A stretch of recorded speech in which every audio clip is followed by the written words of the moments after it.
సృష్టించడానికి 2014లో 600 పైచిలకు హామీలు ఇచ్చి చంద్రబాబు నాయుడు గారు ముఖ్యమంత్రి అయ్యారు. ఇవాళ 2019లో ఎన్నికల ప్రచారంలో ఎక్కడైనా సరే చంద్రబాబు నాయుడు గారు నా పరిపాలన చూసి ఓటేయండి అని కానీ, నేను ప్రవేశపెట్టిన పథకాలు చూసి ఓటేయండి అని కానీ ఎక్కడా అడగడంలా. ఆయన కేవలం ఒకే ఒక అస్త్రాన్ని నమ్ముకున్నాడు. ఆ అస్త్రం ఏంటంటే దుష్ప్రచారం, తప్పుడు ప్రచారం, లేనిది ఉన్నట్టు ఉన్నది లేనట్టు చూపించే ఎల్లో మీడియాను నమ్ముకున్నారు. చేసిన మంచి పనులు ఏమీ లేవు కనుక తప్పుడు ప్రచారాన్ని నమ్ముకున్నారు చంద్రబాబు నాయుడు గారు. కృష్ణా నీళ్లు పులివెందులకు తీసుకొని రావాలని రాజశేఖర రెడ్డి గారు ఎన్నో కలలు కన్నారు. వేల కోట్ల రూపాయలు నిధులు వెచ్చించి పోతిరెడ్డిపాడు హెడ్ రెగ్యులేటర్ విస్తరణ చేయించారు. 11,000 ఉండేదాన్ని 44,000 అంటే 4 రెట్లు విస్తరించారు. గండికోట కట్టించారు. గండికోట నుంచి చిత్రావతికి ఎత్తిపోతల పథకం కట్టారు. గండికోట నుంచి పైడిపాలెంకి ఎత్తిపోతలు కట్టారు. పులివెందులకి ఇవాళ కృష్ణా జలాలు వస్తా ఉన్నాయి. ఆ రోజు రాజశేఖర రెడ్డి గారు ఈ ప్రాజెక్టు పనులు, పైప్ లైన్ పనులు చేయించేటప్పుడు అప్పుడున్న తెలుగుదేశం పార్టీ నాయకులు విమర్శించారు. ఇది జలయజ్ఞం కాదు, ఈ ప్రాజెక్టుల్లో ఈ కాలువల్లో నీళ్లు వచ్చేది లేదు, చచ్చేది లేదు, ఇది కేవలం ధనయజ్ఞము, డబ్బుల కోసం అని చెప్పి ఆనాడు విమర్శించారు. అయ్యే ప్రాజెక్టుల్లో, కాలువల్లో, పైప్ లైన్లలో నీళ్లు వస్తా ఉంటే వాళ్ళు ఈ రోజు మళ్ళా టేప్ రికార్డర్ మార్చి అంతా మేమే చేశామని చెప్పి సిగ్గు లేకుండా చెప్పుకుంటా ఉన్నారు. నిజంగా ప్రతి ఒక్కరు కూడా ఆలోచించండి. చేసింది ఒకరు, చెప్పుకునేది మరొకరు. ప్రతి ఒక్కరూ గమనించండి, ఆలోచించండి అని చెప్పి మీ అందరికీ మనవి చేస్తున్నా. తెలుగు మీరు నమ్ముకున్నారు. ఒక అబద్ధాన్ని 100 సార్లు చెప్తే ప్రజలు నిజమని నమ్ముతారని చెప్పి మీరు నమ్ముకుంటున్నారు. అది వాస్తవం కాదు. మీరు 100 సార్లు కాదు కదా, ఒక అబద్ధాన్ని 1000 సార్లు చెప్పిన పులివెందుల ప్రజలు. ఈరోజు రాజశేఖర రెడ్డి గారు మరణించిన వెంటనే పెండింగ్ లో ఉన్న పనుల గురించి ఒకసారి ఆలోచించండి. ఫీల్డ్ కెనాల్స్ అన్ని పెండింగ్ ఉన్నాయి, ఈ ప్రభుత్వం పట్టించుకోండి. ఐజీ కాల్ పశు పరిశోధన కేంద్రం పెండింగ్ లో ఉంది. దాదాపు 6 లక్షల చదరపు అడుగుల నిర్మాణం ఈ రోజుల్లో కట్టాలంటే 700 కోట్లు తక్కువ కాదు. ఈ రోజుల్లో తాత్కాలిక రాజధాని అని చెప్పి చంద్రబాబు నాయుడు గారు ఏదైతే కట్టిస్తున్నారో ఆ తాత్కాలిక రాజధాని కట్టాలంటే చదరపు అడుగుకు 11,000 రూపాయలు ఖర్చు చేస్తా ఉన్నారు. 11,000 రూపాయలు, అక్షరాల 11,000 రూపాయలు. అటువంటిది ఐజీ కాల్లో 6 లక్షల చదరపు అడుగుల నిర్మాణాలు ఉన్నాయి ఇక్కడ. అటు అంత 380 కోట్లతో ఆనాడు అంత విలువైన బిల్డింగ్స్ ను వాడుకోకుండా, వినియోగంలోకి తీసుకొని రాకుండా, అక్కడ కనీసం ఒక 1000 మందికైనా ఉద్యోగాలు ఇప్పించకుండా కేవలం ఆ బిల్డింగులను మొండిగోడలుగా మిగిల్చింది ఈ ప్రభుత్వం. జగన్మోహన్ రెడ్డి గారు ఐజీ కాల్కి వెళ్లి ఇక్కడ పరిస్థితి ఎలా ఉంది, ఇంత పెద్ద ఎత్తున బిల్డింగ్స్ ఉన్నాయి, వీటిని వినియోగంలోకి తీసుకురండి. రాష్ట్రం విడిపోయినప్పుడు అనేక సంస్థలు హైదరాబాద్ లోకి వెళ్ళిపోయాయి కాబట్టి కొత్తగా ఆ సంస్థలు కట్టే బదులు ఆ సంస్థలను పులివెందుల్లో ఐజీకాల్ బిల్డింగ్స్ లోకి తీసుకొని రండి, తద్వారా ఆ సంస్థలను వినియోగంలోకి తీసుకొని రండి అని చెప్పి ఎన్నోసార్లు జగన్మోహన్ రెడ్డి గారు ప్రెస్ మీట్ పెట్టి మరీ కోరారు. ఐజీకాల్కి వెళ్లి మరీ ఈ ప్రభుత్వానికి చూపించారు. కానీ ఈ ప్రభుత్వం మొత్తిర్నితో వీడల ఏమాత్రం ఐజీకాలు పట్టించుకోవాలా. ఈ రోజు వల్ల పులివెందులకు వచ్చి ఏదో చేశామని చెప్పి ఓట్లు అభ్యర్థిస్తా ఉన్నారు. ప్రతి ఒక్కరు కూడా విజ్ఞతతో ఆలోచించమని చెప్పి మిమ్మల్ని అందరినీ కూడా మనవి చేస్తా ఉన్నా. ఈరోజు ప్రతి ఒక్కరిని కూడా మభ్యపెట్టే కార్యక్రమం చేస్తా ఉన్నారు. ఇంకా ఈ 10 రోజుల్లో అనేక మభ్యపెట్టే కార్యక్రమాలు చేస్తారు, అనేక తప్పుడు ప్రచారం. రోజు రాజశేఖర రెడ్డి గారు ముఖ్యమంత్రిగా ఉండగా మనకి ఎన్నో కార్యక్రమాలు ఇక్కడ జరిగాయి. JNTV వచ్చింది, IIIT వచ్చింది, పులివెందుల ముద్దుగుబ్బ రోడ్ వచ్చింది, పులివెందుల కదిరి రోడ్ వచ్చింది, అనేక కార్యక్రమాలు, రింగ్ రోడ్ వచ్చింది, శిల్పరామం వచ్చింది. ఎన్నో కార్యక్రమాలు రాజశేఖర రెడ్డి గారు ముఖ్యమంత్రిగా ఉన్నప్పుడు ఇక్కడ జరిగాయి. ఈరోజు జగనన్న ముఖ్యమంత్రి అయితే ఆ పెండింగ్ లో ఉన్న పనులన్నీ కూడా పూర్తి చేయడమే కాకుండా కొత్త విద్యా సంస్థలు, కొత్త పరిశ్రమలు పెద్ద ఎత్తున పులివెందులకు వస్తాయి. పులివెందుల్లో ఉన్న నిరుద్యోగ సమస్య పూర్తిగా తీరుతుందనే విషయాన్ని కూడా మీ అందరికీ మనం చేస్తా ఉన్నాం. డ్వాక్రా మహిళలకు సంబంధించి నాకు ఒక హక్కు ఇచ్చింది. డ్వాక్రా మహిళలకు సంబంధించి డ్వాక్రా మహిళలందరికీ కూడా ఒకటే మనం చేస్తా ఉన్నాం. మీరందరూ కూడా ఏప్రిల్ 11 మనం ఓటేసే రోజు, ఏప్రిల్ 11 నాటికి మీ గ్రూపుల పేరుతో ఎంత రుణం అయితే ఉంటుందో ఆ రుణం మొత్తాన్ని 4 విడతల్లో మొత్తం మాఫీ చేస్తానని చెప్పి జగన్మోహన్ రెడ్డి గారు స్పష్టమైన హామీ ఇచ్చారు. ఉదాహరణకు డ్వాక్రా గ్రూప్ ఉదాహరణకు ఏప్రిల్ 11 నాటికి 6 లక్షల రూపాయలు బాకీ ఉందనుకోండి. ఆ 6 లక్షల రూపాయలను 4 విడతల్లో ఒక్కొక్క విడత 1.5 లక్షల చొప్పున 4 విడతల్లో మొత్తం మాఫీ చేస్తానని చెప్పి స్పష్టమైన హామీ ఇచ్చారు.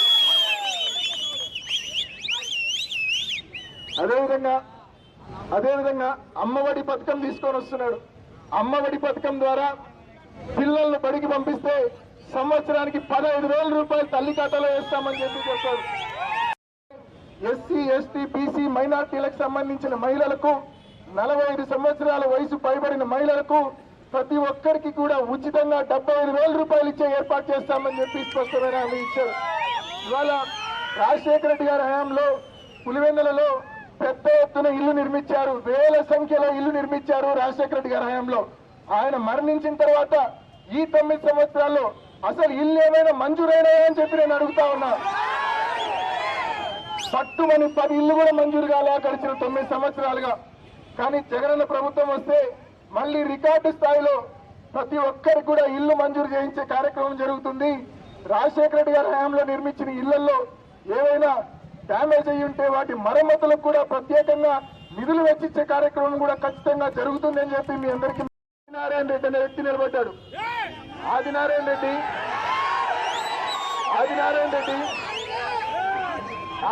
రెడ్డి అంటే ఏం గుర్తొస్తుంది? సంతలో పశువు మాదిరి అమ్మడిపోయిన వైద్యం గుర్తొస్తాడు. ప్రజలు అతన్ని నమ్మి 2014లో వైఎస్ఆర్సీపీ బీఫామ్ మీద నిలబడ్డ అతన్ని నమ్మి ఫ్యాన్ గుర్తుపైన ఓట్లేసి గెలిపిస్తే 2 ఏళ్లకే అధికారం కోసం డబ్బు కోసం పదవి అమ్ముకున్న వ్యక్తి ఆయన.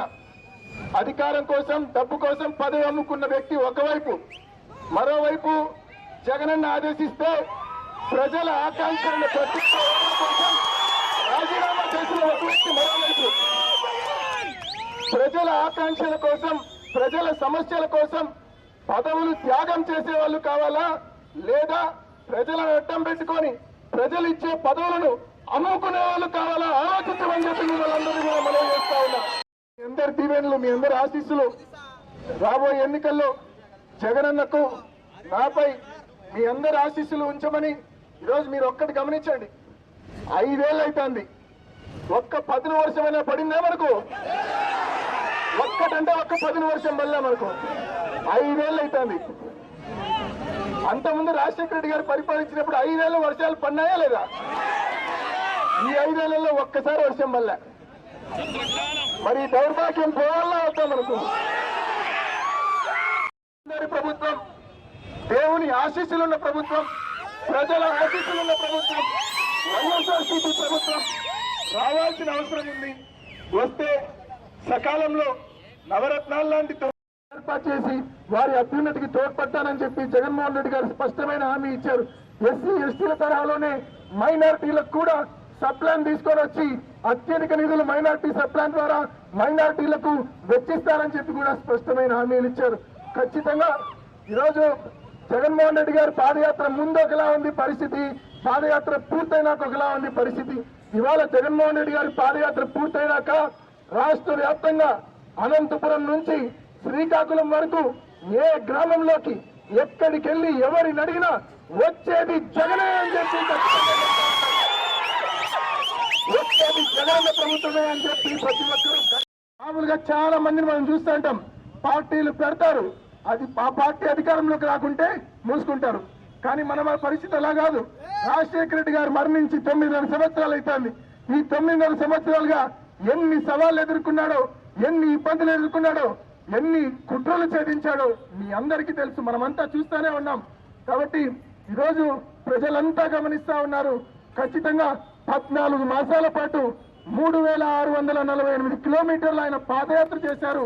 ప్రజలతో మమేకమయ్యారు, అన్ని వర్గాల ప్రజలతో కలిసిపోయారు, సమస్యలు తెలుసుకున్నారు, వాళ్ళకు భరోసా ఇచ్చారు. ఇలాంటి నాయకుడే మాకు కావాలని చెప్పి ప్రజలు కోరుకుంటా ఉన్నారు. ఈరోజు 9.5 సంవత్సరాల తర్వాత ప్రజలందరూ కూడా అనుకుంటున్నారు, ఎందుకు మనం ఒక అవకాశం జగన్మోహన్ రెడ్డి గారికి ఇవ్వకూడదు, ఖచ్చితంగా ఇవ్వాలా, వాళ్ళ నాన్న తరహాలోనే ఎలా పరిపాలిస్తారో చూడాలి అని చెప్పి ప్రజలు ఆరాటపడతా ఉన్నారు జగన్మోహన్ రెడ్డి గారి ప్రభుత్వం కోసం. ఖచ్చితంగా ప్రచారం చేసిన రాబోయేది వైఎస్ఆర్సీపీ ప్రభుత్వమే. ఖచ్చితంగా మనకు బంగారు భవిష్యత్తు మన ప్రాంతానికి ఉంది అనే విషయాన్ని మీ అందరికీ మనవి చేస్తూ ఖచ్చితంగా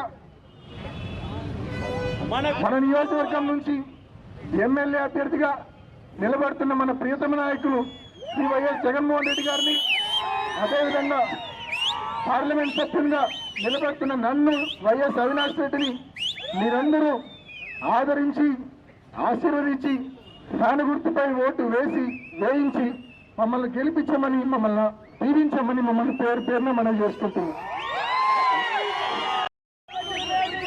మనల్ని కన్ఫ్యూజ్ చేయడానికి హెలికాప్టర్ గుర్తు ఒకటి పెట్టారు. ఇప్పుడు ప్రజాశాంతి పార్టీ అని చంద్రబాబు నాయుడు బినామీ, అది కూడా దానికి కూడా హెలికాప్టర్ గుర్తు. ఎవరు కూడా మోసపోవద్దండి, ఎవరు కన్ఫ్యూజ్ కావద్దండి. మన గుర్తు చాను చల్లటి గాలి ఇచ్చేసాను, ఇచ్చేసాను. జగన్ అన్నది ఒకటో నెంబరు, నాది ఒకటో నెంబరు, ఇద్దరిది ఒకటో నెంబరు. మీ అందరూ ఆశీర్వదిస్తే ఒకటో నెంబర్ అవుతాం. ఖచ్చితంగా మీ అందరూ అన్ని రకాలుగా వారి కష్టాల్లో, నష్టాల్లో, ఇబ్బందుల్లో వారికి తోడుగా ఉన్న ప్రజలు మీరందరూ కూడా ఖచ్చితంగా ఈరోజు జగన్మోహన్ రెడ్డి గారికి ఎన్నిక ఎంత ముఖ్యమైనదో మనందరికి కూడా మన ప్రాంతానికి అంతే ముఖ్యమైన ఎన్నిక ఇది. ఈరోజు జగన్మోహన్ రెడ్డి గారి ప్రభుత్వం వస్తే మన ప్రాంతానికి, మన ప్రాంత ప్రజలకు బంగారు భవిష్యత్తు వచ్చినట్టే. కాబట్టి ఖచ్చితంగా ఈ ఎన్నికను ప్రతి ఇంట్లో ఒక కొడుకో, ఒక తమ్ముడో, ఒక అన్నో నిలబడుతున్నట్టుగా భావించి, మీ ఎన్నికగా భావించి మీరందరూ కూడా ఈ ఎన్నికలో మీ భుజాల మీద వేసుకొని ఈ ఎన్నిక కోసం పోరాడమని, వైఎస్ఆర్సీపీ జెండాను పులివెందుల్లో రెపరెపలాడించమని మిమ్మల్ని అందరినీ కేవలం ప్రచార కార్యక్రమమే కానీ ఇంత పెద్ద ఎత్తున ఊహించని విధంగా వచ్చిన ప్రజానీకానికి, కార్యకర్తలకు, ప్రతి ఒక్కరికి పేరు ఎప్పుడు ధన్యవాదాలు తెలియజేస్తున్నా.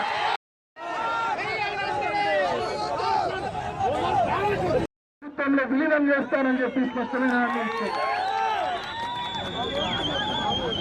అదేవిధంగా ఎంప్లాయ్మెంట్ గురించి కూడా ఇందాక నేను చెప్పడం, కొత్తగా ఖాళీ ఉద్యోగాలు రాష్ట్రంలో 1,40,000 ఖాళీ ఉద్యోగాలు ఉన్నాయి.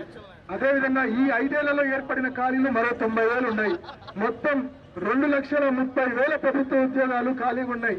ఈ ప్రభుత్వంలో ఒక్క కొత్త ఉద్యోగం కూడా ఈ ప్రభుత్వం ఫిల్ చేయాల, వేకెన్సీస్ ఫిల్ చేయడం లేదు ఈ ప్రభుత్వం. జగనన్న హామీ ఇచ్చాడు, మన ప్రభుత్వం వచ్చిన తర్వాత ఈ 2,30,000 ఉద్యోగాలకు దశల వారీగా నోటిఫికేషన్ విడుదల చేసి మొత్తం 2,30,000 ఉద్యోగాలు రాష్ట్రంలో ఉన్న నిరుద్యోగ యువతతో నింపుతాము అని చెప్పి స్పష్టమైన హామీ ఇచ్చారు.